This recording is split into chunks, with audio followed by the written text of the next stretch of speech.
Hola a todos y bienvenidos a Biología de Tranquis. Esta temporada estuvimos hablando un poco de biología evolutiva, aprendiendo una serie de conceptos que nos ayudarán a entender las hipótesis que existen sobre la existencia del envejecimiento y la muerte. Os recomiendo que escuchéis los episodios de sexo y biología evolutiva primero. Están interesantes. Y este episodio se va a apoyar mucho en conceptos básicos que expliqué en ellos. Esta semana vamos a aprovechar para aplicar estos conceptos a una de las grandes preguntas de la biología. ¿Cuál es el beneficio del sexo? Y como seguro que muchos tenéis un chiste en mente, pero siendo este un programa para todos los públicos, os voy a dejar un momento para que lo hagáis vosotros mismos. Muy mal, debería daros vergüenza. Además, como ya vimos en los episodios de la herencia, en este caso cuando hablamos de sexo no nos referimos al apareamiento, sino al conjunto de procesos que combinan y remezclan el material de dos organismos para crear uno nuevo. Brevemente, normalmente las células con núcleo, incluyendo las que nos constituyen a nosotros y al resto de los animales, son lo que llamamos diploides, es decir, tienen dos copias completas de su material genético. Este material genético está organizado en conjuntos de genes físicamente pegados, que durante la división celular se empaquetan y forman estructuras llamadas cromosomas. En una célula con núcleo típica hay, pues, dos copias de cada cromosoma. Y normalmente cuando una célula se divide en dos, cada célula hija acaba también con dos copias. Sin embargo, existe otro tipo de división celular llamada meiosis, en la que en vez de acabar con dos células con dos copias de sus genes cada una, o dos células diploides si nos ponemos técnicos, acabamos con 4 células haploides con H, es decir, 4 células con una única copia de sus genes cada una. En algunos organismos estas células haploides forman organismos independientes de vidas más o menos breves. Pero en la mayoría, y especialmente en animales, la única labor de estas células es juntarse con otras para formar de nuevo una célula diploide, que lleva una copia de los genes de cada uno de sus progenitores y que se desarrolla en un organismo nuevo. A estas células se las llama gametos, y típicamente suelen venir en dos variedades distintas, unos grandes que se mueven muy poco y otros muy pequeños que se mueven mucho. Por convención, cuando un organismo produce los grandes lo llamamos hembra, y cuando produce los pequeños lo llamamos macho. Y hablando de machos, su existencia es una de las principales razones por la que es difícil explicar la evolución y sobre todo la permanencia del sexo. Si existe sexo, existen machos y hembras, y la mayor parte del tiempo están repartidos a partes iguales. La mitad de los descendientes de un organismo, por tanto, serán machos y la otra mitad serán hembras. Y los machos en general son o somos poco eficientes. La única función de los machos, a no ser que hablemos de organismos con mucho cuidado parental, es mover genes de un lado para otro. Y si hablamos de organismos complejos, los machos y el sexo en general son un gasto todavía más grande. Hay que invertir energías en encontrar pareja para parearse, y si se encuentra hay que invertir en competir con otros organismos de tu población por las parejas disponibles. De nuevo, aquí los machos representan un gasto terrible. Si tienes un hijo macho, en vez de crearte nietos, va a dedicar sus energías a hacerse crecer unos cuernos enormes y pelearse con otros machos, o a desarrollar un tamaño corporal inmenso y pelearse a muerte con otros machos, o a desarrollar plumas brillantes para competir con otros machos y morir porque sus colores atraen a depredadores. Y luego, además, dependiendo de tu especie, su pareja en potencia podría devorarlo, o peor aún, romperle el corazón. Crear machos, entonces, parece ser una gran forma de malgastar tus energías en algo muy poco productivo. Crear hembras, en principio, parece una mejor idea.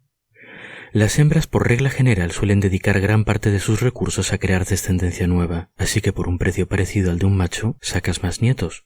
Por supuesto, en una población que se reproduce de forma sexual vas a necesitar siempre machos y hembras, y por lo general siempre va a haberlos.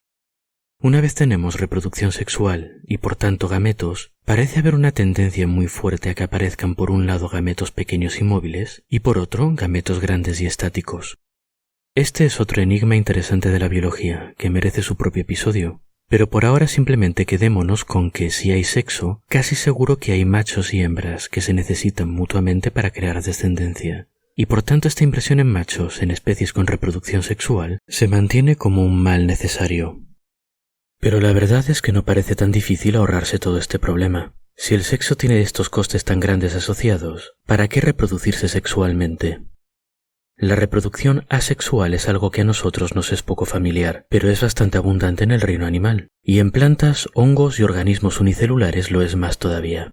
Muchos organismos pueden reproducirse asexualmente de varias formas, formando esporas, por ejemplo, como los hongos, o mediante partes de sí mismo que se separan y crecen en otra parte, algo muy común en plantas y algas, en hongos y en animales comunitarios o estrellas de mar. Además, eso de que las hembras necesitan machos no siempre es verdad. Hay ejemplos de organismos en todos los grandes grupos de células con núcleo que son capaces de crear descendencia sin que haya ningún macho implicado en el proceso. A esto se lo conoce como partenogénesis, que traducido del griego antiguo nos da el nombre quizá un poco demasiado dramático de creación virgen. Pero bueno, el caso es que una vez establecido que el sexo no es obligatorio, la reproducción asexual parece una mejor opción. Imaginemos que en una población de, no sé, gambitas, por ejemplo, aparece una hembra mutante capaz de reproducirse asexualmente, siendo sus descendientes otras hembras asexuales. Si la medimos con la herramienta de la eficacia biológica que vimos en los episodios de biología evolutiva, esta mutante debería tener muchísimo éxito.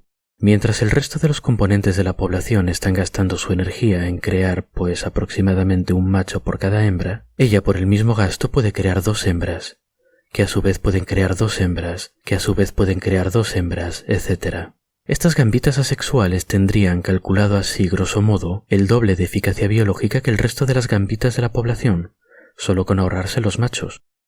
De acuerdo a lo que sabemos de biología evolutiva, estas mutantes deberían dominar completamente la población en unas pocas generaciones. Esperaríamos, por tanto, que con el tiempo tanto nuestras gambitas como muchas otras especies hubiesen sido tomadas al asalto por mutantes asexuales y renunciado, por tanto, completamente al sexo. Pero en la práctica esto no ocurre. Hay organismos que alternan reproducción sexual y asexual, sí, y hay unos pocos linajes exclusivamente asexuales repartidos por el árbol de la vida, pero en general el sexo es sin lugar a dudas el método preferido de reproducción en eucaria, en las células con núcleo. Esto significa que claramente tiene que tener sus ventajas, y estas ventajas tienen que ser grandes. ¿Pero cuáles son? ¿Qué tiene el sexo que merezca la pena dedicarle tanto esfuerzo? Lo primero que nos viene a la mente, y la primera hipótesis que se planteó con respecto a esta pregunta a finales del siglo XIX, es que el sexo genera variabilidad, lo que permite que la selección natural actúe. Esto intuitivamente tiene mucho sentido. Gracias al sexo, todos los alelos o variantes genéticas de una población tienen la posibilidad de mezclarse con todos los otros. El sexo entonces crea una gran cantidad de combinaciones potenciales de alelos, que a su vez crean organismos con muchos fenotipos distintos, distintas características físicas, y puede que estos organismos tengan más o menos éxito que sus contemporáneos. En definitiva, el sexo es el croupier que baraja las cartas de la evolución, y que cada generación reparte cartas nuevas a los jugadores. Sin sexo, las combinaciones de alelos de cada organismo de la población permanecerían fijos en el tiempo, y de hecho tampoco podríamos hablar de poblaciones como las hemos estado conceptualizando. Serían más bien distintas variantes fijas del mismo organismo, linajes podríamos llamarlos, o cepas quizá. La idea de estas primeras hipótesis sobre la existencia del sexo, entonces, es que una población con variación tiene más probabilidades de éxito en un mundo cambiante que una población compuesta de clones. En su momento esta explicación acabó descartándose. La razón principal es que la variación no es siempre necesariamente buena a nivel de individuo. Imaginemos que hay un gen con 2 alelos que forma parte del complemento genético de un individuo perfectamente adaptado, con una eficacia biológica muy por encima de la media de su población. Uno de esos alelos favorece la reproducción sexual, mientras que el otro la bloquea y favorece la creación de clones. En estas condiciones esperaríamos que el segundo alelo tuviera más éxito. Si ya tenemos una combinación genética que crea individuos exitosos, la variación solo puede empeorar a nuestra descendencia. ¿Y para qué mezclar nuestros genes entonces? Visto de otra forma, si somos un jugador de póker con una escalera de color y nos dan la opción de quedarnos con nuestra mano o barajarla, ¿quién sería el tonto que elegiría barajarla?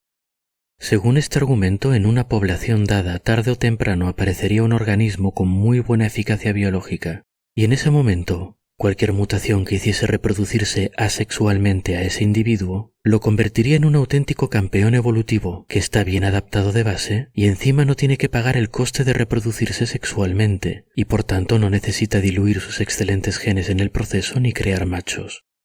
Y sin embargo, en la práctica, esto no pasa. Y una explicación de por qué esto no pasa es que hasta ahora hemos estado poniendo muy por las nubes esto de ser organismos asexuales. Pero en la práctica este sistema de reproducción tiene sus desventajas, y una de las principales es que tienes problemas para librarte de las mutaciones negativas. Ya hemos hablado de las mutaciones antes.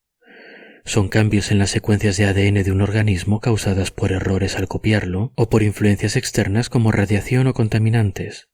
Las mutaciones son la causa principal de la aparición de nuevas variantes genéticas, de innovaciones excitantes, de nuevas adaptaciones a un mundo siempre cambiante.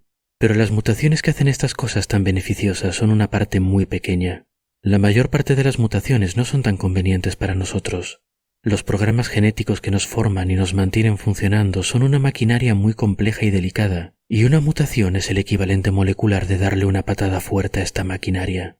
Quizá una de cada 1000 patadas cause un cambio que mejore cómo funciona la máquina, pero la mayor parte del tiempo, causar cambios y daños al azar va a hacer más difícil que la máquina cumpla su función.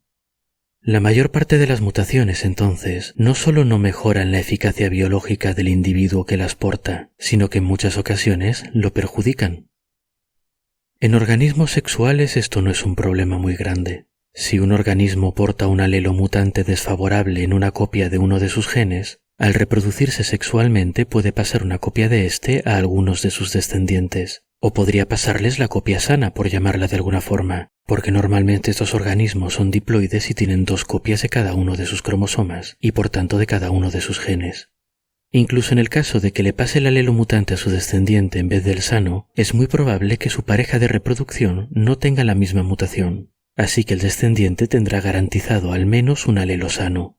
Incluso en el caso de que esta mutación sea dominante, como vimos en el episodio de los guisantes, y sus efectos tengan prioridad sobre sus variantes sanas, tampoco es el fin del mundo.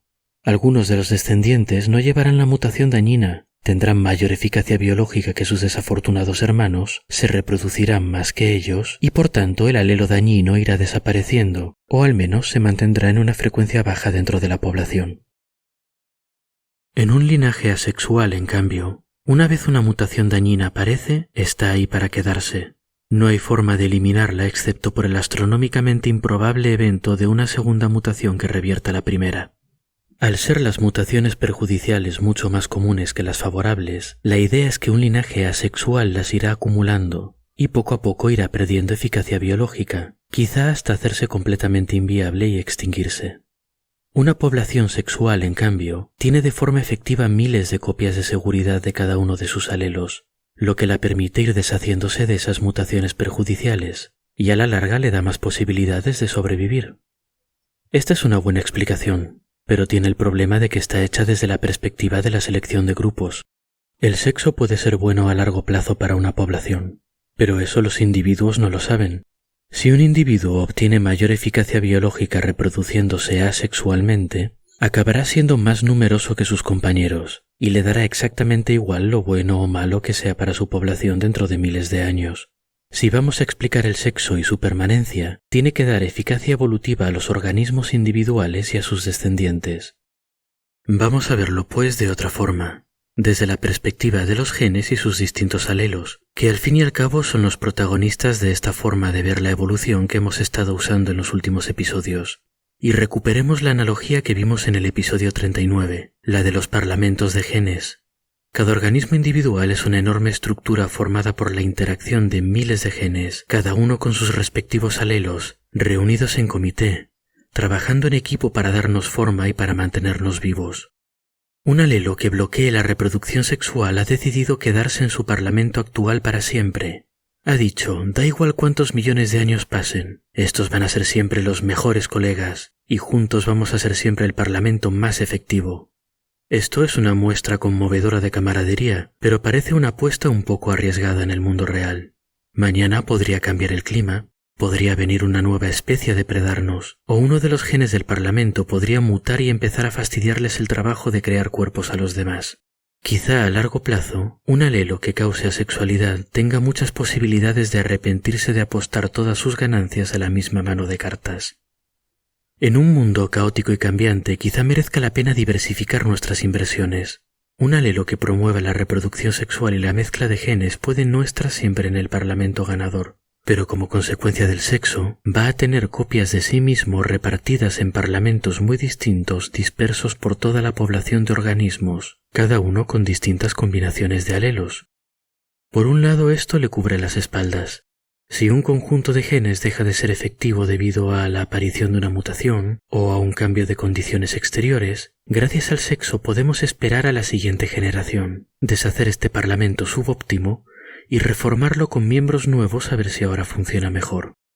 Y por otro lado, esto de revolver las distintas variantes genéticas y de crear nuevas combinaciones y de deshacer parlamentos y recrearlos con gente distinta, no solo nos protege frente a un universo hostil en cambio constante, sino que nos abre nuevas oportunidades.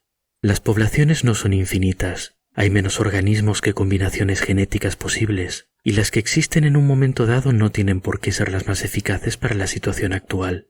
A veces puede resultar, por ejemplo, que dos alelos que estaban presentes en individuos distintos son muy ventajosos cuando se juntan.